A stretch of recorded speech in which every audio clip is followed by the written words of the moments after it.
Hello दोस्तों, कैसे हैं आप सब। उम्मीद है बढ़िया होंगे और घर में पढ़ाई लिखाई कर रहे होंगे।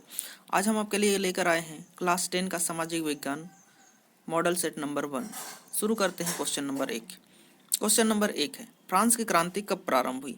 तो फ्रांस की क्रांति जो प्रारंभ हुई वो डेट है आपका 1789। ऑप्शन नंबर घ इसका क्या है, सही है। चलिए देखते हैं question number 2।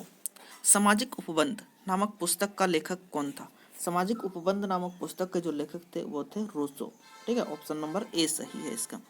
Question number 3, young Italy society young young Italy society की स्थापना किसने की। तो यंग इटली सोसाइटी नामक, ठीक है, सोसाइटी की स्थापना की थी वो थे मेजिनी। कौन थे, मेजिनी। देखते हैं क्वेश्चन नंबर 4। क्वेश्चन नंबर 4 क्या है, क्वेश्चन नंबर 4 आप देखेंगे, ठीक है। क्या क्वेश्चन नंबर 4, इटली का एकीकरण कब पूरा हुआ। इटली का एकीकरण कब पूरा हुआ। जो इसका राइट आंसर है वो है कब, ऑप्शन नंबर ख, यानी 1861 में। शुल्क संघ जोलवेराइन की स्थापना किसकी पहल पर की गई थी। तो इसकी जो पहल की गई थी वो थे प्रसा, ठीक है, प्रसा की पहल पर की गई थी। जालियांवाला हत्याकांड कब हुआ था। तो जालियांवाला हत्याकांड आपका हुआ था 13 अप्रैल 1919 ईस्वी में। ठीक है। Question number 7। क्वेश्चन नंबर 7 क्या है, हमारा क्वेश्चन नंबर 7 है। क्वेश्चन नंबर 7 क्या है, हिंद स्वराज नामक पुस्तक की रचना किसने की थी। तो हिंद स्वराज नामक पुस्तक की रचना जो करने वाले थे वो हमारे प्रथम प्रधानमंत्री थे Pandit Jawaharlal Nehru. Option number A सही है इसका। देखते हैं क्वेश्चन नंबर 8। क्वेश्चन नंबर 8 क्या है, स्वराज हमारा जन्म सिद्ध अधिकार है और हम इसे लेकर रहेंगे, यह किसने कहा था। यह कहा गया था हमारे लाला लाजपत राय के द्वारा। ठीक है, ऑप्शन ख इसका सही है। ठीक है। ब्रिटिश सरकार ने केसर ए हिंद की उपाधि से किसे सम्मानित किया था। तो केसर ए हिंद की उपाधि से सम्मानित जो हुए थे वो थे रविंद्रनाथ टैगोर। टैगोर साहब थे। ठीक है, यानी रविंद्रनाथ टैगोर जो थे वो केसर ए हिंद की सम्मान, ठीक है, सम्मान से सम्मानित थे। चलिए देखते हैं, वो भी ब्रिटिश सरकार के द्वारा। Question number 10। क्वेश्चन नंबर 10, सीमांत गांधी किसे कहा जाता है। तो अब्दुल गफ्फार खान जो थे, खान, उसे ही कहा जाता था सीमांत गांधी। देखते हैं आपका क्वेश्चन नंबर 11। क्वेश्चन नंबर 11 क्या है, क्वेश्चन नंबर 11 है, ठीक है, उत्पत्ति के आधार पर संसाधन के कितने प्रकार होते हैं। उत्पत्ति के आधार पर दोस्तों संसाधन के 2 प्रकार होते हैं, जैव संसाधन और अजैव संसाधन। ठीक है, तो इसके 2 प्रकार हैं। देखते हैं क्वेश्चन नंबर 12। क्वेश्चन नंबर 12 क्या है, पंजाब में भूमि निम्नीकरण का निम्नलिखित में से मुख्य कारण क्या है। पंजाब में भूमि निम्नीकरण का जो मुख्य कारण है वो अत्यधिक सिंचाई है। ठीक है। देखते हैं क्वेश्चन नंबर कितना है, 13। प्रथम पृथ्वी सम्मेलन का आयोजन किस वर्ष किया गया। प्रथम पृथ्वी सम्मेलन का आयोजन किस वर्ष किया गया। ये किया गया था 1992 में। ठीक है, 1992 में। क्वेश्चन नंबर क्या है आपका 14। क्या है क्वेश्चन नंबर 14, देखते हैं।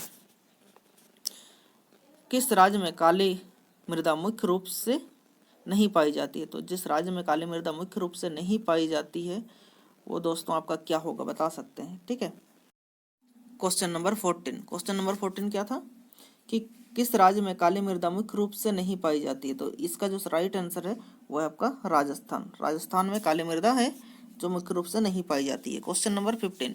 क्वेश्चन नंबर 15 क्या है, क्वेश्चन नंबर 15 है, इनमें से कौन सी टिप्पणी प्राकृतिक वनस्पति व प्राणीजात के ह्रास का सही कारण नहीं है। ठीक है, तो प्राकृतिक वनस्पति और प्राणीजात के ह्रास का सही कारण नहीं है। पहला क्या है, कृषि प्रसार। दूसरा क्या है, बृहद स्तरीय विकास परियोजनाएं, पशुचारण और ईंधन लकड़ी एकत्रित करना, और आपका 15 इसका घ नंबर क्या है, तीव्र औद्योगिकरण और शहरीकरण। तो इसका सही आंसर है कृषि प्रसार। कृषि प्रसार में इसकी कोई भूमिका नहीं होती है। ठीक है। देखते हैं क्वेश्चन नंबर 16। क्वेश्चन नंबर 16 क्या है, बाघ परियोजना की शुरुआत किस वर्ष हुई।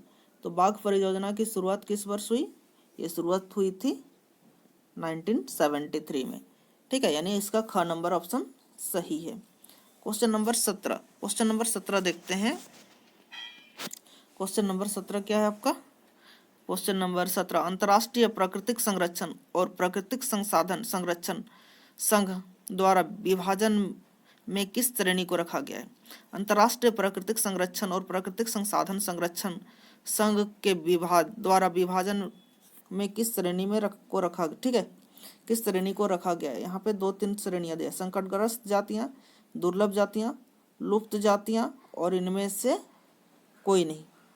तो इनमें से कोई नहीं, इसका राइट आंसर क्या है? इनमें से कोई नहीं, ठीक है। क्वेश्चन नंबर 18, क्वेश्चन नंबर 18 क्या है? 14वीं शताब्दी में किसने दिल्ली में श्रीपोर्ट क्षेत्र में जल की सप्लाई के लिए हौज खास का निर्माण कराया? तो हौज खास का निर्माण जो कराया ना वो चंद्रगुप्त मौर्य, चंद्रगुप्त थे, ना इल्तमस थे, ना कुतुब ऐबक थे और ना ही अशोक थे, वो थे खिलजी, वो थे खिलजी, ठीक है। वो कौन थे? खिलजी। चलिए क्वेश्चन नंबर 19, क्वेश्चन नंबर 19 क्या है? निम्नलिखित में से कौन सा वक्तव्य उद्देश्य नदी परियोजना के पक्ष में दिया गया तर्क नहीं है? तो इसका मैं सीधा आंसर बताता हूँ, इतनी सारी ऑप्शन पढ़कर मैं आपका टाइम पास नहीं करना चाहता। जो इसका सही आंसर है वो उद्देश्य परियोजना हमारे उद्योग और घरों के लिए विद्युत पैदा करती है, ठीक है। इसका ऑप्शन नंबर डी सही है। क्वेश्चन नंबर 20, सदाबहार सरोवर बांध किस नदी पर बनाया गया है? सदाबहार सरोवर, ठीक है, सरदार सरोवर बांध किस नदी पर बनाया गया? यह है यमुना नदी पर बनाया गया है, ठीक है। क्वेश्चन नंबर 21, क्वेश्चन नंबर 21 क्या है आपका? सामान्यतः किसी देश का विकास किस आधार पर निर्धारित किया जा सकता है? प्रगति, ठीक है, प्रति व्यक्ति आय, औसत साक्षरता दर, गह लोगों की स्वास्थ्य स्थिति, उपयुक्त सभी। तो सभी होना चाहिए, किसी एक के आधार पर तो उसकी आधार पर विकास को नहीं दिखाया जा सकता। चलिए क्वेश्चन नंबर 22, मान लीजिए कि किसी देश में 4 परिवार हैं, इन चारों परिवार की प्रति व्यक्ति आय 5,000, अगर 3 परिवारों की आय क्रमशः कितना है? आपका 3 परिवारों की है 4,000, 7,000 और 3,000, तो चौथे परिवार की आय कितनी होगी? तो चौथे परिवार की जो आय होने वाली है वो आपकी होगी 6,000, ठीक है। आप इसका औसत निकाल के देख सकते हैं।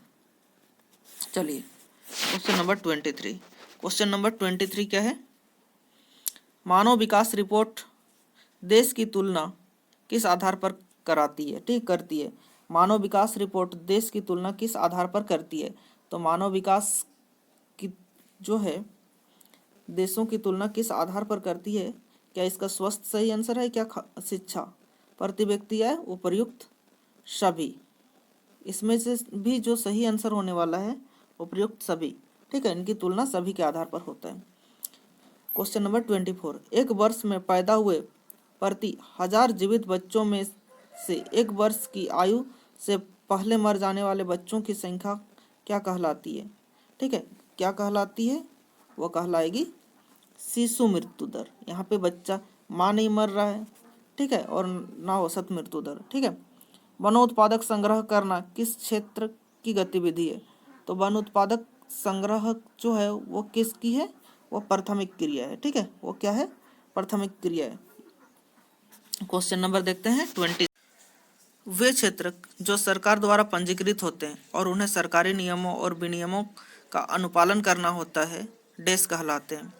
क्या कहलाते हैं? संगठित क्षेत्र, असंगठित क्षेत्र, संगठित क्षेत्र और असंगठित क्षेत्र दोनों।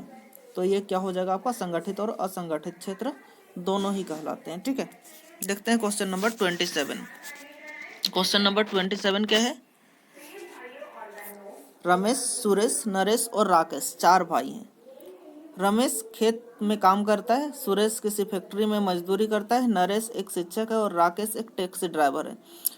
इसमें से किस कार्य सेवा क्षेत्र के अंतर्गत आते हैं? ठीक है, इनमें से किसी कार्य सेवा क्षेत्र के अंतर्गत आते हैं, ठीक है, किसी कार्य सेवा क्षेत्र के अंतर्गत आते हैं, ठीक है। कौन कौन से किसी कार्य सेवा क्षेत्र के अंतर्गत आते हैं? तो इसका जो सही आंसर है वो सही आंसर होने वाला है इसका आपका नरेश और राकेश। ठीक है, नरेश और राकेश, ठीक है, सेवा क्षेत्र के अंतर्गत आते हैं। देखिए नरेश और राकेश करते क्या है, राकेश एक टैक्सी ड्राइवर, हाँ एक राकेश एक टैक्सी ड्राइवर है और जबकि नरेश खेती का काम करता है। ठीक है, देखते हैं क्वेश्चन नंबर आपका 28। क्वेश्चन नंबर 28 क्या है, रोहन एक अकुशल बेरोजगार युवक है। वह रोजगार की गारंटी देने वाली सरकार योजना मनरेगा के तहत अपना पंजीकरण करवाता है। रोहन को वर्ष में कितना दिन के रोजगार की गारंटी मिलेगी, तो उसको जो रोजगार की गारंटी मिलेगी 100 दिनों तक। ठीक है, क्वेश्चन नंबर 29। क्वेश्चन नंबर 29 क्या है,